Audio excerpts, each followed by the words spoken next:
Hello, everyone. Welcome to yet another episode of Send Them Off. As always, I am joined by Devin Reeder, and per the usual, Tommy Kolkus is not here. So that means last week was Tommy Kolkus' final appearance of the semester. Unfortunately, this is our finale for the semester, which is why I'm allowing Devin to wear the Christmas hat. Probably. But let's get right into probably the most exciting game in the year, but we'll get to that we'll get to that disclaimer in a second. Arsenal 1, Man U 3. As usual, we're kicking it off with the Premier League. Really hectic game. Really kind of felt one-sided, but not in the way you would guess by the scoreline. Devin, do you think that's a fair result? No. No. I don't think there's any single person that watched this game. Like, the one thing you can appreciate was Man United's clinicality when it came to taking those mistakes Arsenal had early in the game and making them pay for that. Other than that, this game was just a showcase for David De Gea, like, that's my boy. Yes. And I mean, it was also a showcase for Arsenal players to show what they could be minus the finishing. They looked like Real Madrid in that department. Yeah. I mean, it was... Check like the expected goals, and Man United had like 2, right? Because they had good. I think it was like 4.6 to 2.9 or something like that. Yeah. It's ridiculous. Still, like, Arsenal, based on the chances that they did make and how the game went, they should have had 5 different goals, right? Roughly 5 different goals, and so that's a bit of a problem. Like, well, I mean, it's just not fair. Do I have to like do something? Yeah. Okay. We're just disregard what's going on next to us over here. Yeah. What a great way to end the show. For the technical difficulty. Yeah. Well, first on-air technical difficulty. Touche. But all that aside, the results, everything. I mean, it was amazing to just watch. I mean, it was absolutely thrilling and exciting. And I mean, we have this written down like as a question. Where it's like, is this the best game of the year? Just keep going. Act like nothing's happening. It's fine. I need to switch it out now. Yeah. Probably just finish this thought. All right. Yeah, finish the thought. I'll take over, I guess. But is this the best game of the Prem this year? I would argue this is one of the best games I've seen in the past year completely. Like, this blows away the Champions League final, which is boring, one-sided. Other than that Mandzukic goal, which was amazing. Yeah. I mean, and of course we have to appreciate the class that Real Madrid showed in that game. But this was the most exciting game that I've seen for certain in the Premier League this year. I thought I was going to have a heart attack, and if maybe multiple in that game. I would argue it's not a fair result, but I think a draw would have been because as you pointed out, the clinicality of Man U. That doesn't win you a draw. Capitalizing on mistakes. When you make mistakes and you give a team like Man U, who has shown that they can capitalize on them, you give them those chances. They got 3 goals. Nah. I think the ability to capitalize on mistakes makes Man U deserve at least a point from that game. No. Because you have to look at the fact that they have a world-class keeper for a reason to keep them in game. So you can't say just because Arsenal didn't finish chances like they couldn't get past a really good goalkeeper. I mean, I would argue it's not just because Arsenal couldn't get past a really good goalkeeper. Aside from the mistakes. Well, I mean, they still made mistakes. They still should have had more goals. This game probably should have been 3-3, 4-3, but 5-3. Aside from the mistakes, like Man United had nothing in this game. They had a couple chances. But those were the ones they missed, which kind of irritated me. But looking at you, Lingard, although you did score 2, so I can't be too upset. I mean, like I said, I'm not taking anything away from Man United, but watching the game, this was not a game in which you went, oh, Man United is putting in you didn't look at this game and went, Man U won 3-1. You're like, yes, Man U won 3-1. Yeah. It was, you watched the game, and you just, Arsenal looked so not Arsenal. Right, like everyone wanted to be there. Everyone was winning the 50-50 balls. Like it was. They looked like a team better than Arsenal. Yeah, like it was at times what Man U could do to survive. And of course that's a result of the score lines and different scenarios in the game. But that's still when you watch the game, if you ignored the score line, completely ignored the score line, it was Arsenal's game to lose, and they did. they messed it up. But this was not a game in which you went, oh, I feel like Man U had the ability and produced enough and showed enough class to where they could like earn that draw. Like they did enough to where you're like, I'm okay with that. Like for me, I felt like Arsenal played. I think De Gea did enough himself to earn a draw, let alone the rest of the team. But that's not the team though. That's what I'm saying. Like, well, I mean, again, going back to the fact that like, yes, Arsenal definitely should have had a chance to win this game. Should have won the game. I'm putting that down right now. We're gonna stay split on this. Yeah, well, because I still think a draw would have been fair. Because you're a Man U fan. I don't know if this was the other way around. If this was Man City, if this was Arsenal versus Man City, I would say the same thing. You would have been up. You can't give up. You cannot give up mistakes like that and have the other team capitalize them and not feel like that team deserves at least a point out of it when they've capitalized on the mistakes you make. But don't make mistakes. But they didn't force the mistakes. That's what I'm saying. Like actually, the first two were. At least the first two were. No, the first two. Because Lingard was pestering them, and they had bad giveaways. Yes, they were bad giveaways, but they weren't necessary giveaways. Like the one where Koscielny decides to whip it across to, God, I can never say his name. Kolasinac. I always get tongue tied on his name, but I didn't know where you were going with that for a second. It took me you said I couldn't say his name. I was like, yeah, there you go. But like that, I don't know what that was, but like looking at it, this is not like like you pinned them and the press was so good. This was like Arsenal did some really stupid stuff. There was some bad back passing. Mustafi got caught. I don't really know what he was doing. Like he didn't get rid of the ball. I don't think he knew what he was doing. Yeah, clearly. That was like one of those things you go, oh, like they were pressing, like Lingard was there and he forced it to happen, but it was still like it definitely was very. They should have been better. I'm not saying it's that very like, preventable. And but what I'm saying is I'm like not saying Arsenal, like Man U was like, oh, Arsenal had like no choice but to make a mistake. It's still a mistake that they made. But I still think that's different. They didn't. I still think Man U did enough for a point. I don't think Man U should have won this game by any means. I still think this was just completely for Arsenal to get no result from this was just a great travesty. I mean, it is. They should have gotten at least a result, like at least a point. But we should probably let it go because apparently we're not going to reach an agreement, and I very much believe that was just a world-class showing by Arsenal. Anyways, you talked about City. Yeah. So we're going to move on to City. 2-1 over West Ham again after the 80th minute. Another 2-1 game. That's what, 4 in a row now? Yeah. Is this foreshadowing for later in the season, even maybe coming up this weekend in the big game we'll get to in a second, but... Wait, what do you mean by foreshadowing? Does it feel like they won't keep making these comebacks? Like, not necessarily comebacks, although it was a comeback, but they won't necessarily keep pulling these games out. And do you feel like that they're... Because we talked about in years past, the problem with City was that they would get themselves into these situations, and this year they're pulling themselves out of it. The years past, they weren't. Do you see them slipping back into that? Or do you think this is just a bad run of form and they'll start killing people again? I think this is foreshadowing, not in the sense of this is why they're going to win the title. This is why they're going to win the title. Like this is why this is a title-winning year for Man City. Is because they are like to do this 3 times, 3 separate times or 4 times, whichever one it was, in a row, to win a game 2-1 in which you had to score that second goal after the 80th minute. Thank you to Raheem Sterling for 3 of them? Yeah. I think he had the first 3 until Silva this weekend. I don't know, but like it just that in and of itself is impressive, right? Like we look at it and go, it's impressive in one way, but not impressive at the same time. Yeah, you're like, oh, they should not be in this position, especially against West Ham. Yeah, you're like, oh, I thought this was gonna be 6-0.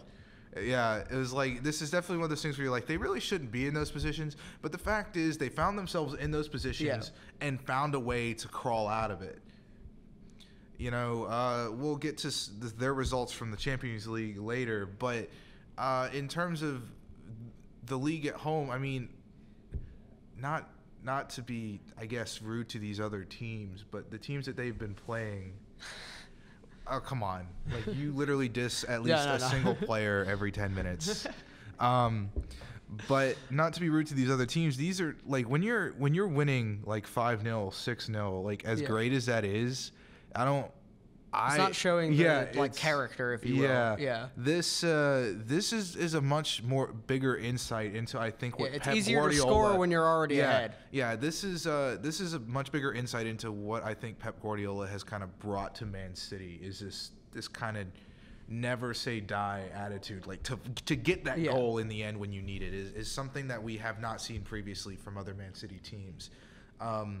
So I don't really see them slipping up, because I feel for like you mentioned this weekend. We'll get into it later with this Manchester derby. That is a huge game. I mean, huge title implications. It's a derby, like it's the Manchester one, like all of the it checks all the boxes. Right. It for me, it's definitely a case of, I feel like they'll be ready. It's not, if they lose the game, it's not because of what has previously happened. Like, Man U will have won that game. Man U will have to not play like they did against Arsenal. They'll have to win the game, right? Yeah. They can't. It won't be like And let's just hope Jose doesn't come out and park the bus. But that's another thing. Yeah. I mean, what do you think about it? Because I kind of went a different direction, I think, than you were like thinking of. I agree, because we have mentioned before on the show how those are the games that will win you a title, are the 1-0s. Like, we look, I've brought this up multiple times. You look back 2 years ago, Leicester City had like so many 1-0 and 2-1 wins. Yeah. These are the games that win it. But I do think it does show there's a weakness there. In the sense that this shouldn't be happening. And yes, you could say like, oh, it's okay if it happens every once in a while, but the fact 4 straight games, something is not quite clicking at the moment. Yeah. And I don't know what it is, because they've played like different people it's not like it's been the same thing, and you can point to 1 or 2 things that are happening. Each game it's been a little bit of a different story, which also speaks to their quality, that each game it's a different story and they're still getting the win. But specifically this last one against West Ham, you're going into, this is the game before the big one. Yeah. And you're facing probably the worst team in the league, at least performance-wise so far. Yeah. Like, at least Swansea may be below them. But I would argue Swansea's been harder to play than But, West Ham. But West Ham has just looked awful in almost every game they've played. And the fact that you came out and looked lackluster, really. Yeah. Lackluster compares to what you were. Yeah. Like, if, Burnley came out and played this game, that's fine. Yeah. Like, but it shows that maybe there's something to be aware of if you're a City fan. Yeah. I can concede that. Yeah. Because that's what I was looking at. I was like, it's foreshadowing the point that I've brought up before, that I don't think they're going to go undefeated. I think they will drop points eventually. I mean, they have 1 draw, so technically they have. Yeah. But I think they'll get a couple more draws. I don't think they're going to quite win out. To be fair, I don't think Man U's going to win out either. I think Man U's dropping points too. And, everywhere down the line, I don't think this is going to be, and any team's going to, like, do anything spectacular. I think it's going to be pretty much where we sit. But we'll get to that a little bit. But I think that this shows that they're definitely not maybe as invincible as they looked at one point this season. Yeah, okay. I can see that. These teams have sat a little bit deeper on them. Yeah. And they've shown that the deeper you sit on this Man City team, the more that parking the bus, parking the bus, it becomes harder for them to break you down, because what they have is speed and skill and ability. But if you get really tight to them and you keep going, they're not physically gonna beat you and win you off a ball. Yeah, they're not a physical team. No, they're not. Which is odd for the Premier League. Yeah, and so we can look at this and maybe like argue why this is happening. But if you remember looking at these other games, what would happen is City would score early. Yep. They would score really early, and then a team would go forward. Sit on it. Yeah, and they would sit on it for a second, right? Yeah. They'd be winning like 1-0 at halftime, and the other team would come out and go, "Okay, guys, let's go get some points." Hey, it's still 1-0. Let's go get something. Let's go get some points, and then they would just tear them a new one, like literally just within like you would check the score 20 minutes later and it's 5-0 or 5-0, and you're just kind of like, what happened? And it is kind of, we had the same argument about Man United. Well, not really an argument, but we talked about this before. Yeah, we discussed Man U was tearing people apart on the counter. But it was all after like the 75th minute. Yeah, it was in like the 80th minute. Yeah. Because they push forward, they counter. Yeah. It's that simple. Yeah. And so I think, this could just be Man City may have to figure out another way to play now that people are figuring out how to play them. Is if they can't score early. As I was going to say, if you look at what happened towards the end, I like to kick back to the Leicester City, mostly one. I still can't believe it happened. Yeah. But mostly two, it's a very interesting season to look at from a footballing perspective, and the fact that Leicester City the same thing. Their form slowed down at the end of the year because teams started to figure out how to play them. Because nobody really, either they would just go in with whatever game plan they had before because they went, oh, it's Leicester. Yeah.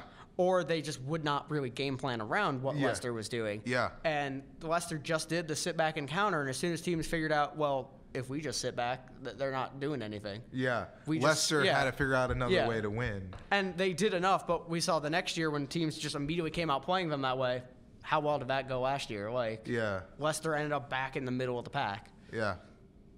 So, there's a bunch of moving parts for this, but I think this is the team figuring out how to play Man City, and Man City will have to do it. Will have to kind of do a new type of style. They'll have to figure out how to break these teams down when they sit so defensively so early. But that aside, I think they will figure it out. I mean, Pep Guardiola is an amazing manager, without a doubt. And so I think that this is throwing back to the beginning of last year, what a coup for the Premier League to get Jose Mourinho back and get Pep Guardiola in. Rafa Benitez had just been dropped, but he stayed and came back. Yeah. So. I mean, it's impressive. It's impressive. So, I think this is more Man City's going to have to do a difference of style. I don't think this is necessary. Just more of a bump in the road than a wall. Or I guess the calm before the storm or the disaster with this. So, yeah. All right, so moving on to the to a couple of previews for this weekend in the Premier League. We're going to the first derby, a game that should not actually be overlooked, although it will be based on the game after it. Liverpool-Everton, the Merseyside derby. This game is really big in the terms of Liverpool needs to hang on to that sixth spot, to the fifth spot that they're currently in right now, because they kind of need to capitalize on Arsenal dropping points, and they also need to hold off Tottenham, which has got points again. And Everton is trying to turn their entire season around, or continue that turnaround. Yeah, Do you think this game is crucial to Everton turning it around? I think it's crucial because I think this will show what they can do, even if they don't win this game. If they lose this game, 2-1. Great, because 1-3, but absolutely control the game. 5 weeks ago, if Everton had come in this game and you saw them lose 2-1, you'd be like, Liverpool underperformed. Yeah, Liverpool underperformed because Everton was losing to everyone. This is it's funny because we talked about how bad Everton was, and they're back in 10th. They're in 10th. They're in the top of the table. But that also just speaks to the fact that I forgot what it was. Last week I brought out the stat that it was 5 points between 7th and 17th or something like that. Yeah. I mean, it's insane, but they're back in the top of the table, whether those points difference are there or not, and they've been performing much better. They were getting destroyed in the Europa League, ended up winning the game they had this week. Yeah, they won today. They've won their last 2 Premier League games. They haven't conceded a goal in those Premier League games, and they didn't concede today either. Yes, so 4-0. I mean, Big Sam. 3-0. Yeah. So I think this is like you said, a much better game than people were anticipating. We have Everton, who has been really bad defensively, but who has kind of would appear to have remedied some of the problems that they have. We have a Liverpool team who needs this as a springboard to get them into the top 4, to get them into another Champions League spot, and to continue. Yeah, it's kind of boring again. I checked again after this past weekend, and the top 6 is the top 6. Yeah, it got boring again, guys. I think that's the first time since maybe the first or second week that the top 6 is the top 6 clubs that you always look at. But it's still, that's still showing how impressive teams like Burnley and Watford have been this year. Yeah, they're still kicking around 7th and 8th. Mm-hmm. But I think this is a big game for both teams, and honestly, I would argue a draw for either team is not. A draw is better for Everton than it is for Liverpool. Certainly, but just based on where they're on the table. Yes, but that is not, I don't think, a bad result for Liverpool. Obviously, it'll be a little bittersweet. Especially if Everton plays the way they've been playing lately. Yeah. I mean, Everton comes out and plays the way they did at the beginning of the season, then Liverpool draw. Yeah. Probably not the best performance. That's a slight problem, but I think a draw is, definitely. I think a draw's on the cards. That would be my prediction for this game if we're going to throw that out. Yeah. I think, but Liverpool, I'm going to take Liverpool, about 3-1. 3-1. I was gonna say 2-2 draw. So we get the same amount of goals. So. Yeah. This is a key game for Everton's turnaround, though. Like, going back to what you said, this is a key game for their season where they don't have to win. They just have to show that they're capable of playing big teams again. They have to mostly Prove keep to their themselves. spirits and their game plan together. Yeah. No. They have to exactly. keep improving on what they're doing, and also they have to not lose. They don't want their heads to drop. You know, you've come back. You got this new manager. You got two wins in hand in the Premier League. You win in the Europa League. Granted, you got knocked out of the Europa League, but that was more on you've done what you can with the new manager. You won that first game with the new manager in the Europa League, and handily at that. And so they need to come in and make sure they don't get this boost and then we lost. Yeah. Because that losing after a win is far worse than even losing after a loss. Yeah. Because now you've just got that punch in the gut. Yeah. Now, and when you're already being kicked when you're down, yeah, it sucks, but like you feel it coming. Yeah. When you're winning, you're on these high spirits, and when you take that shot to the stomach, it'll drop. All right, so let's, I guess, move on to the other derby that you were talking about that kind of just gets everything else in a shadow. Season. Like, it just casts a shadow on everything else. The Manchester derby, Man United at Man City. Man U's at home. Okay, I was going to say. Old Trafford. Yeah, I was going to make sure we had this listed correctly. So it's at Old Trafford.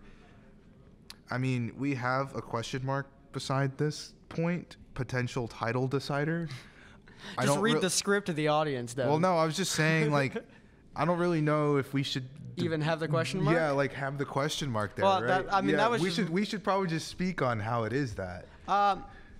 I feel like it's one of those things. I feel like in my heart, I'm like, it's too early in the season. But at the same time, it's game week 16 or 17. We're almost halfway through. Yeah, so it's not. Yeah. But I think it's definitely got to be a potential title decider given the amount of points that separate them. If this was, if Man U didn't get that win last week, maybe it's not because maybe there's still the opportunity. But I think it's still 8 points now, right? Mm-hmm. So if City wins this, it's 11 points. Yeah. That's a lot. Tough margin. Even if Man U comes back and wins at the Etihad, the next time they play, I didn't check when the next time was. But still would reduce it to 8 points. That's still 8 points again. So this is a must-win for Man U. Yeah. All right. So and must not lose for City. A draw is perfectly okay for City. Oh, yeah. I think if Man United draws this, it does them no good. Yeah. I think Man U really need to win. Yeah. But if Man City can get out of this with a draw, not a problem for them at all. I was going to say, that said, if it's one of those cases, you're United and it's like the Arsenal game. You have no business. It's like, this should not be your game necessarily. Yeah. It's one of those, take the draw. Like, Man U, they need to win. But a draw still better than a loss. Okay, so they need to recognize this. We've discussed this as well, though. They need to win this game. Jose Mourinho does not like to win games. He does not like scoring, more so. Yeah, I know. I just wanted to say that. We pointed out that sitting back against Chelsea against City seems to be the best way to at least damage them and slow them down. But does that win you the game? Does it just does that win the game? Now, granted, if there's going to be a team that is good enough to do that, to park the bus on City, it's probably going to be Man U. Although our back line is not great and we don't have Pogba, which is another point. Which is the other point there. There was a whole kind of thing on Twitter for a second where Pogba was like, "Oh, I'm not saying I want any Man City players to get hurt, but if they weren't there, it would make it easier on us." And then he goes and gets a red card. Poetic justice, perhaps. I do want to point out the fact that I feel bad for Pogba in the sense that his red card was unfortunate. It was unfortunate. It wasn't clearly malicious or any way, shape, or form. It was one of those. But it was a red. It had to be given as a red, but there wasn't much he could do. Yeah, he was just kind of running. For you, those of you that I'm hoping people saw it, but if you haven't, he was just kind of running, and Bellerin did this awkward. He just dropped his leg. He just kind of just kneeled on the ground in front of him to try to tackle him. Yeah, and he did tackle the ball. Yeah. Somehow it did work. And then Pogba just proceeded to step on just behind his knee. It looked gruesome. Oh yeah, watching it in slow motion was not a comfortable feeling, and it was Yeah. definitely one of those things where you're like, there's not a whole lot he could have done, but that is a red. It's still a red. He stamped on the back of his knee. Yeah, like that's a red card. It's one of those. It's the red card for coming up with your with your studs up. But if he came in studs down, he's just tripping over him, and he's trying not to trip on him. Yeah. So unfortunate. It had to be a red card. I'm not going to argue against that. I'm not that crazy of a Man U fan. But it's very unfortunate, and I think that's why City wins this game.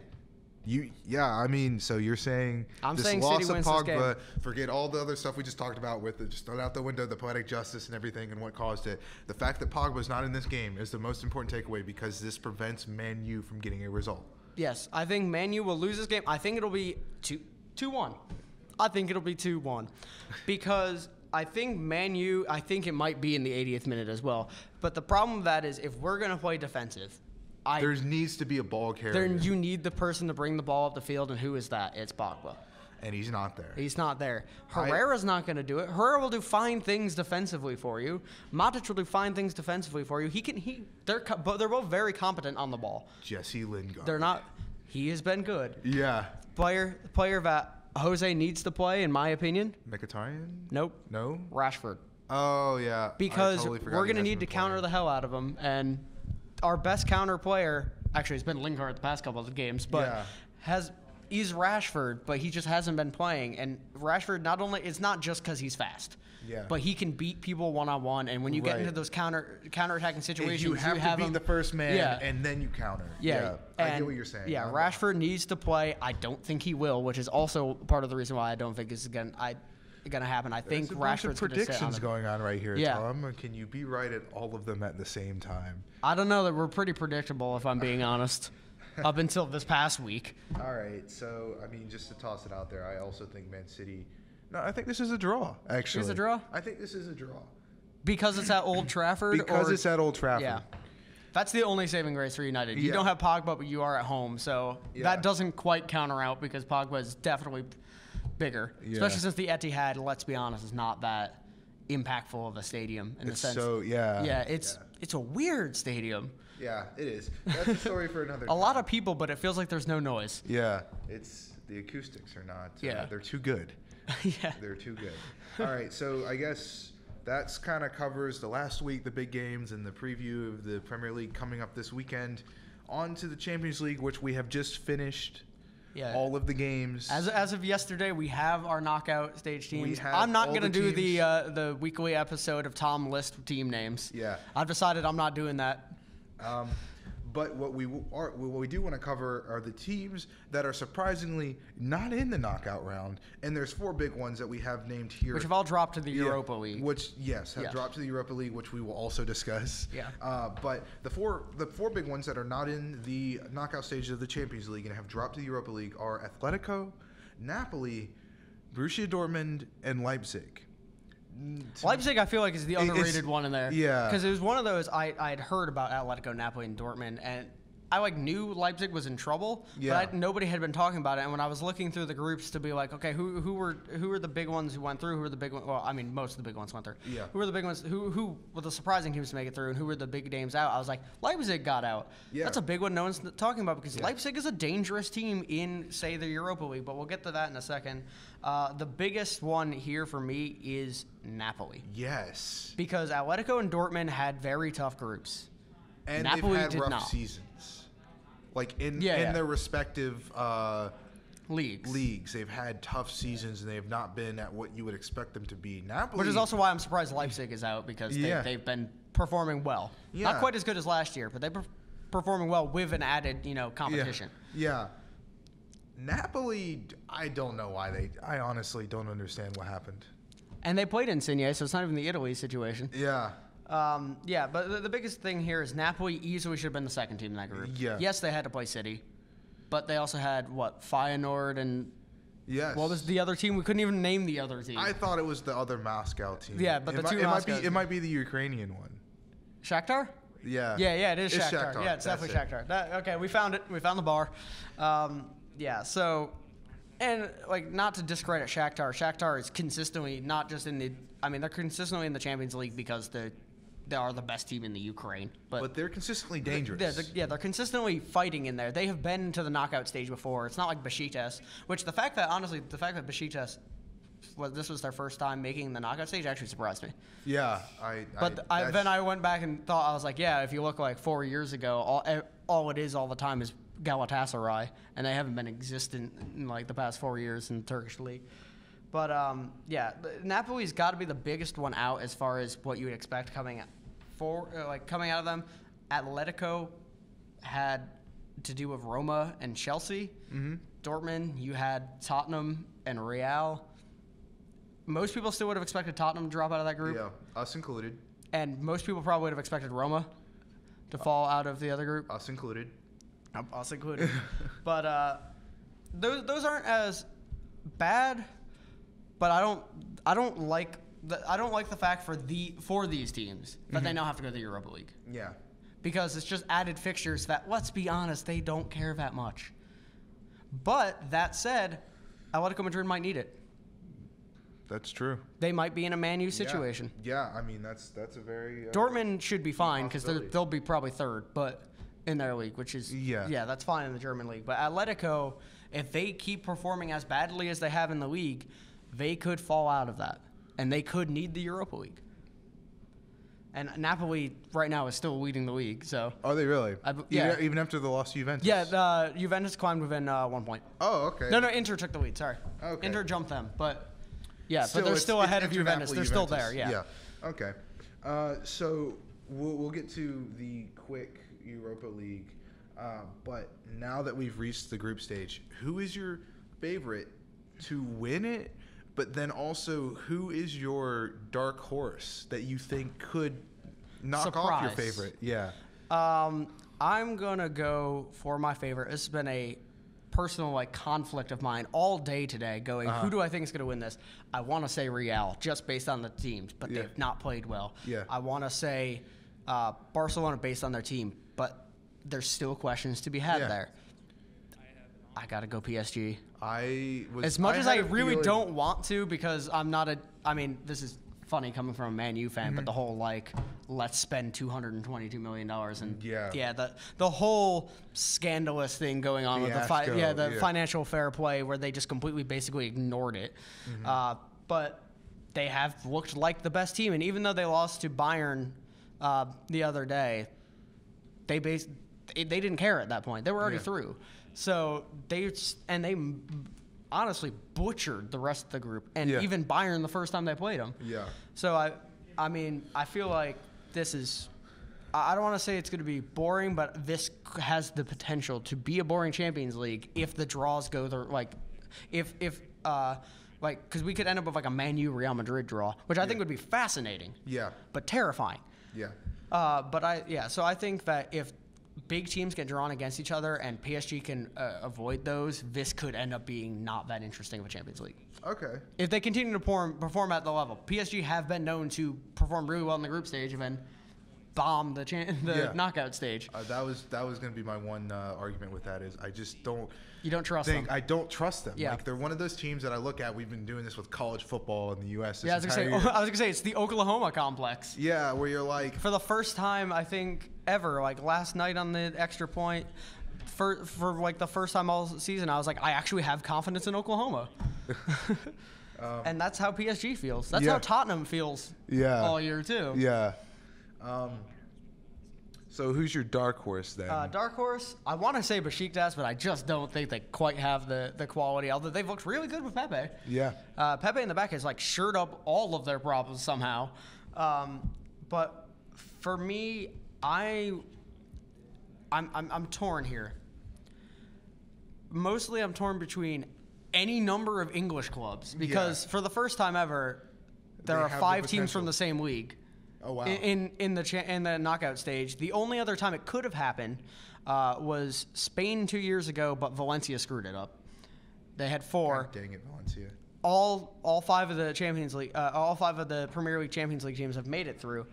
So I'm tempted to go with a team like Liverpool. Yeah. Because we were having this conversation before. Attacking wise, they are world class when they're at their best. That's one caveat. The other is their defenses. Meh. Honestly, lackluster for a Champions League team. Meh. But I'm going to go with Roma. Okay. Especially if they start falling down the Serie A table.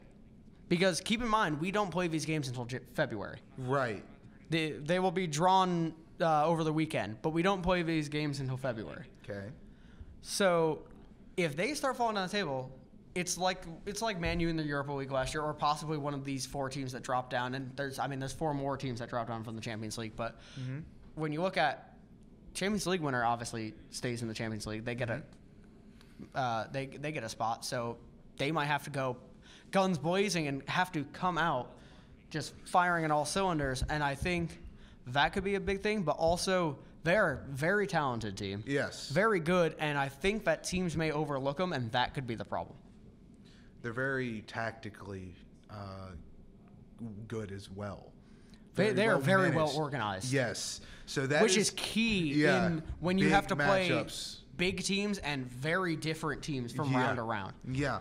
So I can kind of go with that, actually. I think I can agree with most of that, minus the PSG thing.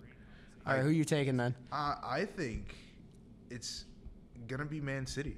Man City? I saw it in your eyes. Yeah, Man City somehow. It just, for me, like, I saw your face. Like, you looked really weird trying to say an English team. Yeah. Because of previous records in the Champions League. Over the past little while. Yeah. I mean, obviously Man U, Chelsea, they've all won it. Yeah. But over the past, you look at the past 5 years, it's just been English teams have not had the performances. Here's my other one. It's going to be Man City or it's going to be Tottenham. Tottenham, because Tottenham's got the same situation as Roma? No, I would argue Tottenham because it's kind of strange. You know, we just discussed yes, them being in 6th is kind of strange. Yeah, but we've discussed the different matchups that can happen. And they match up well with kind of everyone. Yeah, that's the really weird thing, especially now that they have Lamela back. Yes. The amount of dimensions that they can bring off of their bench and under a really good manager like Pochettino. Pochettino, yeah. I butchered the name. Yeah. I kind of got tongue-tied. I lost a syllable. But I think they have the potential to match up with anyone. So at any given time, they can play 3, not world class, but 3 very good players at left wing, and every one of those players can swing into the middle. Yeah. And I mean, if you haven't those who didn't catch along with that, that's Son, Eriksen, and Lamela. Yeah. All 3 of those. And Lamela can play right. Yeah. Lamela can play right. Eriksen could play in the middle. Son can play striker. Those 3 guys. You have ridiculous. You have a bunch of CDMs that all play a little differently in Dyer, Wanyama, and Dembele. And Dyer can play center back. Yeah. You have multiple. They have so many utility players. They can play 4 at the back. They can play 5 at the back. They can do so many different formations. Imagine if they had Milner. Yeah. They'd be the most versatile team. They have so many players that can play slightly different roles, slightly different positions, even in their own arsenal. And the only one who stays consistent is Harry Kane, and he's damn good at what he does. Yeah, and so I think that's kind of that's my dark horse, actually. Is Tottenham? Yeah, that's completely fair. Is because I think you're selling me on them a little bit, but I'm going to stay Roma. Yeah, I think it's just because of English teams scare me. I know, but they've done very well, and even when they played Real Madrid and they played Borussia Dortmund and everything like that in the group stage, these are not slouch teams by any means, and it was difficult for these teams to deal with what Tottenham brought forth in those games, even in the second leg. And especially since they've started to sell out Wembley for those games. Yeah. The big games, Wembley would not be an easy stadium to play at because that is a big stadium and they make noise. Yeah. So that's my dark horse. And City, one thing I want to point out for City is the reason that I didn't immediately dismiss them is not only just because of their play, but the fact that if they beat Man U, and if Man U continues dropping points and they don't, their league's going to get wrapped up. Yeah. And then they're probably going, unless they get a horrid draw, a.k.a. Real Madrid, in the round of 16, they could be at the point of starting to wrap up Premier League, and put all guns blazing in the Champions League. There's no point. So I think that could be a dangerous thing if we see Man City full of confidence, winning the league handily, and at this point just going well, hell, let's have some fun. Let's put 5 on Real Madrid. Like, Yeah. that could be a scary thing. That said, There's a lot of ifs. look at when they played against Monaco Yeah. last year in the Champions Yeah. League. They looked good up until that point, and granted, that was the most entertaining thing of all of last season. Yeah. But it didn't end well for City. Yeah. So we've kind of covered the Champions League. Going back to those names that we mentioned that dropped to the Europa League, do you think a team not dropping down to the Europa League can win the Europa League? And if so, what teams are particularly dangerous to you? I think it's possible. It's one of those things. Obviously, yes, they can. Yeah. I think there is real danger, especially when you look at teams like Lazio and Villarreal, but I don't think they will. I think it's definitely a possibility. It's one of those things that, like, it would not surprise me at all. It's not one of those. I'm just like, well, it's mathematically possible or something like that. I'm playing. It's very much Lazio definitely has the talent. And they're playing out of their minds. Yeah. Villarreal has the talent. Arsenal's still in there, but sometimes they're questionable in Europe. And how much effort are they going to give, really? Yeah. But again, it could be another Man U situation. Yeah. They could need that because if you look at Man U, they did not play their full string squad until they started to get to like the quarterfinal when they realized, oh crap, we need this. Yeah. And you look at a team like that, Arsenal could be one of the best teams in there. I'm gonna say Leipzig actually wins it. Really? Because I think Leipzig, the only thing they're missing, because honestly, they don't need to win the Bundesliga. If you're consistently right up there with Bayern, you're doing enough. Honestly, they need European success, and the fact that they've been bounced out of the Champions League, if they win the Europa League, that will do wonderful things for their clubs, club. And I think they need that, and I think they are a very dangerous team because they still have, unlike Leicester, they still have that core. They still have all of the team from last year that played really well. Yeah. They still have Forsberg, who's playing out of his mind for Sweden, so even the international breaks aren't even a hindrance to his form. They have Naby Keita for now. He's going to Liverpool. Yeah. But they have him still chilling around. Timo Werner may be one of the best strikers in the world right now, at least in the terms of that man is consistent and that man can finish like nobody's business. He is one of the most clinical players I've ever seen. He reminds me of Klose with pace. Oh, the Germans. But and the German autocratic, let's just roll right through roll through this competition like clockwork. All right, I think that's fair. I think it's very possible, and this is in my main thing being, I look at the biggest teams that are still in the Europa League, and they are Arsenal, Marseille, Lyon. I completely forgot about Marseille and Lyon, but yeah. Nice is in there too. Nice now, is granted, in there. they're not performing as well as they did last year, but you have Lazio still. I think looking at those teams, we have Real Sociedad. Villarreal. That's a team to look at. Yeah. Right. I think there's enough teams in there to make this very possible. I don't know which one it will be. And there's not even And granted, this is you're making the case for teams. Yeah. Not that currently in the Europa League, beating out the teams that came from the Champions League, but even the other 4 teams that we're not talking about, which are the 2 Moscow clubs, CSKA and Spartak, and then Sporting and Celtic. They're guaranteed to be back in the Champions League next year. Yeah, and those teams could do one of 2 things. They can either, we're here, let's try to win it, and they could damage the other big clubs. Yeah. Now, granted, that won't happen in the first round, but they have the ability to damage these bigger clubs, making way for the Europa Leagues, or they'll just go, hey, we're going to be in the Champions League next year anyways. Throw the young kids out there, and you can have a team like Lazio run wild on them. Yeah. Because I think all the teams that are still in the Europa League need it. Yeah, they want to win the Europa League. Maybe the exception being like Arsenal. But I would argue Arsenal still needs European success as well. I think Arsenal needs it, but let's be honest, it's Arsenal. They're probably going to go, it's fine. That's fair enough. Do you think Arsene Wenger cares about the Europa League? Be honest. Yes. Did you see the picture of that man at his first Europa League game? No. He walked out on the pitch, and he just had the most pissed look I think I've ever seen. And that's coming from him. He always looks that, but he looked exceptionally. He's such a kind old grandpa, though. It's but he looked so mad that he had to play a Europa League Thursday night game. That's probably my image of the year, though, is his pissed face, and in the background you see the ad board where it says UEFA Europa League. That's a meme waiting to happen. Actually, I mean, it was for a while, but Yeah. anyways, we'll move on to our last quick fire of the semester, Devin. It's finally come upon us. We got to start with probably the biggest news of this week, actually today. Ronaldo has won the Ballon d'Or again, his Fourth in 5 years. His fifth overall, tying Messi for the most all time. Was he the man to win the award? Yes. That cut and dry? Yes.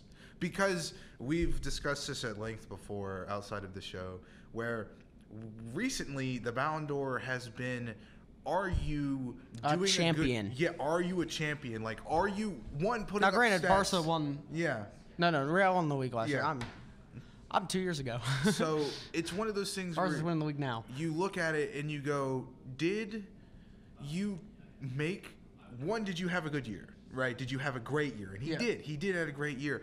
But the thing I think that set him above Messi and Neymar, who were the other finalists, is the fact that he scored 2 in the Champions League final. When he decided to score his goals, they were to win Always championships. important. They and were usually in the Champions League. Yeah. Like when Messi was scoring his goals, they were not in.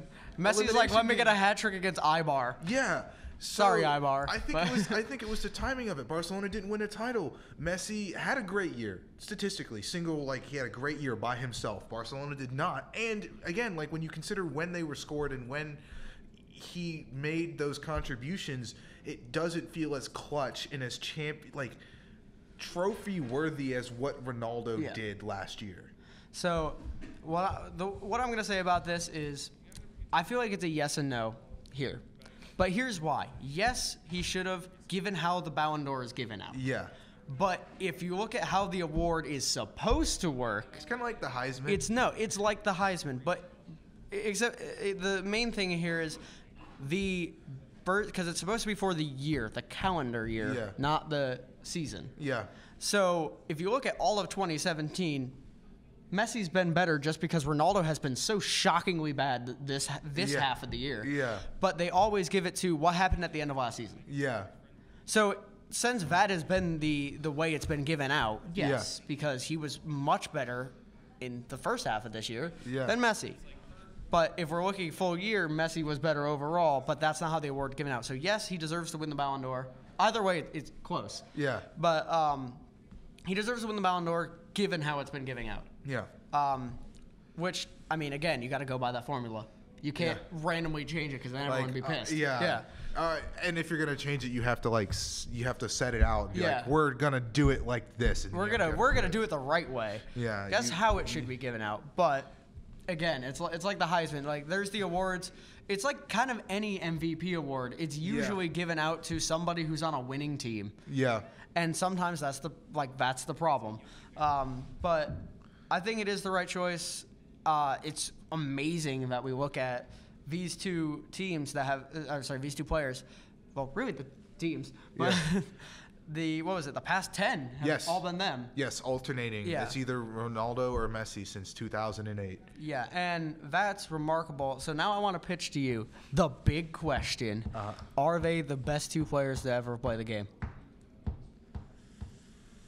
And if not, where do you think they sit? Maybe you don't have to be like they are specifically 6th and 17th, but like this is the problem though. Is I've only ever seen those two play. When we get into this, really seen them play to the point where I can understand what it was that they were doing. We didn't get to watch Pele play. We didn't get to week watch, in and week out. Yeah. Yeah. We didn't get to watch other world-class Maradona. Yeah, we didn't get to watch these players. Fat Ronaldo, as he's called now. Yeah, we didn't get to watch the original Ronaldo. Yeah, the R9. Brazilian. Yeah, we didn't get to watch the Brazilian Ronaldo. We didn't even get to really watch Ronaldinho when he was really good, because that was a little bit too early for us. Yeah. That was when we were below. Or even what was it? The reason I am a Man U fan is David Beckham, and obviously he's not one of the the best players ever. But the fact that we didn't even really get to see Beckham in his prime. Yeah.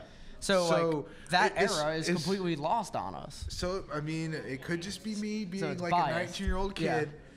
But, I mean... For me, they're 2nd and 3rd, so...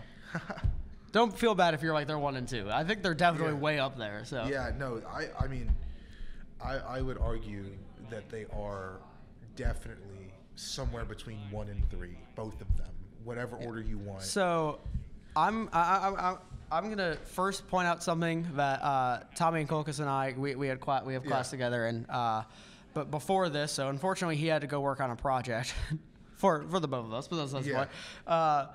But we were looking at something somebody posted earlier today in reaction, and they said that Messi, according to them, we were sitting here laughing at how bad this is. I want to clarify this. This person posted saying that Messi was like the 17th best player of all time because he's a product of the Barcelona system and playing next to Xavi and Iniesta, and that it shows when he plays for Argentina he's not as good. Like, look at how they qualified. What? Like, look how they qualified. And we sat there, we were laughing, like, we sit there and like, this guy's clearly off his rocker. Yeah. However, we did agree there is a bit. Like, he's not, like, completely insane. Like, there is some merit to what he's saying. Yeah. But, like, clearly Messi is still top 5 all time, no matter who you're throwing in there. Yeah. But there is, I will say, the reason why I would put, no matter where I'm putting them on the list, Ronaldo ahead of Messi, is that Messi he has that system around him forever. And he has had, maybe not better players, but, like, better superstars around him at times. So I feel like that does make it better. That's a whole nother debate. For me, they're still second or third behind Pele. Okay. Because I think if we're talking about actual skill and ability, they are better than him. But because he was so far above everyone else, it is ridiculous because we look at the day-to-day player now outclasses the day-to-day player from Pele's era by wide margins. But and the fact that Pele would probably be Alexis Sanchez now. Yeah. But like back then, he was so much better than everyone else, and that just shows it's world class. Like, yes, he wasn't quite as good as they are now, like individual ability wise, but that's just. The game was different, so and you're saying people comparatively, were I think that because people may be quick, especially people our age, may be quick to just throw Messi and Ronaldo up there because they may be better individual players. But I think that because someone who impacted the game so much as well, since he kind of deserves comparatively, that spot. It's one of those for so long. He is still known as that. Yeah, the greatest of all time. He is still known as that, and it's been how long since he was in his prime? 60 years. Yeah. There's a reason why we still talk about him, and the fact that he was just so far back. He was better than teams. Yeah. And national teams. He was better than some teams he played against in the World Cup. Individually, he was just that far ahead of everyone. That's why I'm he can never. I don't think he could be surpassed. Unless you see it's a more competitive era, I think. Because it's just more competitive now. Yeah. Okay, that's fair. So the MLS Cup, completely switching gears. Off of that completely switching it up. We're got to be Americans for a second, guys. The MLS Cup final is coming up. The two teams are Toronto versus Seattle, and I assume this is part 2. Yes. Is what this Roman numeral II I was going to say, I wrote it on our sheet like a UFC card. Toronto, Seattle 2 for the World Flyweight Championship. Because really, that's what the MLS is. It's like the flyweight division of. That's just rude. See, there it goes. Well, I mean, hey, Demetrius Mighty Mouse Johnson's cool, dude. So. Who do you have to win this? I think Toronto takes it this time. Same, honestly. Mostly because there's not a bone in my body that'll allow me to pick Seattle. Oh. But also, Toronto it just looks so good this year. They looked really good last year. And they looked really good last year, but Seattle has looked really good in the playoffs. Yeah. But in the regular season, they did not look as good as they looked last year. But isn't the playoffs what matters, Tom? To be fair, they've also played they also played the Dynamo in the semifinals, which is not. I don't think that's the best the MLS can offer up in that situation. Okay. And the Dynamo in that they played worse than they played against the Timbers. They played dreadful. So I think because Toronto, they played. I believe they played the Crew. The Crew gave them a game, but not for long. Yeah. And Toronto's class is just so high up there, and the fact that they still have Giovinco. Yeah. And I think Giovinco, because it's just a one-leg game, it's a final. I think it's probably going to end up being something like 2-1, 3-2 maybe, with probably some sort of Giovinco brace. Nah, 1-0. 1-0? 1-0. Still probably Giovinco. Still probably. And here's a random. All right, so Or Altidore. finally, the last topic of the semester, getting a little teary-eyed. The last underappreciated player of the I won't make semester. it a Man U player, I'll promise. This time, it's underappreciated That's gonna be in one of those the segments. Champions League. The only stipulation. What you got? Okay. So, I'm going to go with a person who's the star of their team. But they're underappreciated in the sense that they are still not being talked about enough. And I mentioned him before today. Or before, like earlier today. Pepe. From Besiktas. Oh, okay. Because clearly this man has had the most amazing impact I think I've ever seen one player have on a team. I mean- because they did not add that much to Besiktas other than pretty much bringing in Pepe. And now all of a sudden they've qualified for the knockout stage for the first time. And now, granted, I think they were probably good enough too last year and it just didn't, come to fruition. But I think that just like the amount of defensive stability that Besiktas now has, just having not just having one world-class player, but he is a leader.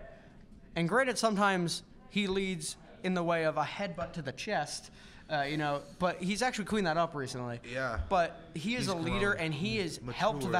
helped that defense and the rest of the team in general, but mainly the help in the back, just organize everything back there. And it has helped Besiktas tremendously. And I think because of that, they could do damage in the Champions League. I don't think they're going to win the Champions League. They are not a dark horse in that sense. But I think they could very much knock off a big team. And that's why I'm like, Pepe is underappreciated. He is, the star of that team in the sense that he's the best player on that team.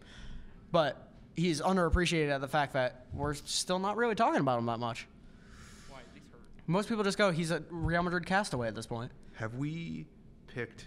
I've got one, and I just want to make sure. I know we've talked about him before. I don't think we've ever done it for this particular segment. I know it's not Schmeichel because I just thought about that and I was like, no, that was last year. But no. This is one of your dark horse teams. Nice. Is it Florenzi or somebody? It is not a right team. Right team. I figured it was going to be Roma then. It's got to be Roma. Have we credited Edin Dzeko with the year Oh. of his life? Edin Dzeko, what a baller. No, have we, honestly... That's definitely a fair show, yeah. Yeah, I mean, no one... We talked about it when the Ballon d'Or short list Yeah. came out, the fact that Edin Dzeko was on there, and he kind of deserved to be, but you look at that and you're like, that's a bit odd. And He balled out last year, Yeah, no, and he's still doing well. Yeah, no, I mean, at the beginning of the year, his goal-scoring record was insane. Yeah. Insane. I'm not sure where it is now, but even if he's fallen off, and hasn't scored in the past, 6 games, he's still he's only gonna have, 2 less goals the amount of games he's played. It was insane. And, I think that deserves a really good shout. Watching him play, what was it? Was it a bike or was it a volley? It was the volley. Yeah. They hit against Chelsea. And he hit a bike last year, too. Yeah. He hit both. Shout out to Edin Dzeko. What a man, Edin Dzeko. Yeah, I mean, it's kind of crazy to think about. This man was at Man City, 3 years ago? Yeah. 2 years ago? Three. Three. He was 3 years ago. We And lose track of the years when he you get was, older. what was it? He played well, but he wasn't anything like he is now. It wasn't this. He wasn't the star man there. And I don't think he's the star man in the sense of that personality. He's not just he's not Pogba. Yeah. He's not coming in, I'm the star.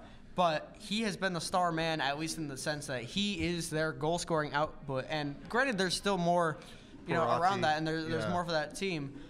But he's got a dimension about him that you don't often see in an Italian team and in a Champions League team that's not English. Yeah. Which is a big, strong center forward that can just absolutely head a ball through the net. And that, as I talked about, last week with Giroud, my prediction that Giroud is going to be the top goal scorer in the World Cup, Dzeko very well could have a huge impact in the Champions League because if they come up against those Spanish teams or the teams that are a little bit more, basically any team that's not English. With the center backs that are not as big. With center backs that aren't quite as big and physical because that's just not how those leagues play. Uh-huh. He could tear them apart just even backing into them, keeping the ball up and moving it along. Yeah. So that's a very good shout. Yep. I am upset I didn't think of him, actually. Yeah. What can I say? I came up with the segment. I know what I'm doing. That is true. All right. It's been a fun semester. Unfortunately, we are done now. Yep. Thank you, Devin, with a great semester. Time for finals. He's already ready for Christmas. Can't you tell? All right. That's all for now. See you next time.